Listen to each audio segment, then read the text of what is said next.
Qaynonam ishdan kelgunimcha shuni qilib qo'ygin deb ba'zida gapiradilar. Bugungi kunda nimalar qilishim kerakligini shu videoda ko'rasiz.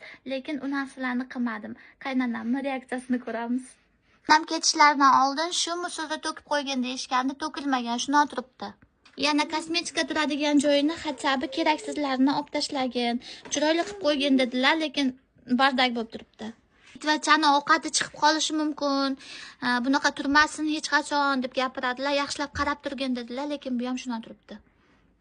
Idishlaringni o'sha zahoti yuvib olib qo'ygin deyishgandi, lekin ko'rganingizdek idishlar ham joyida turibdi.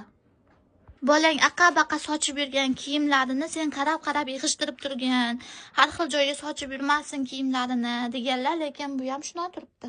Kiyimlarini yuvib taxlab qo'ydim, shkafingga olib sop qo'ygin deyishgandi, lekin bu ham shuna turibdi.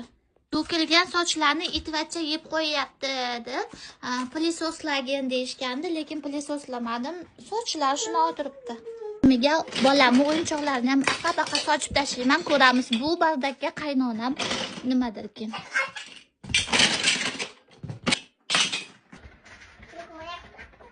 Men nima sauna so'kyapti.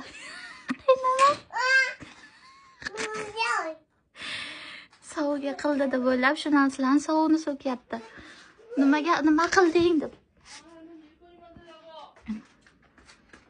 Nima menga qo'shimcha ish orttiryapsan deyapti.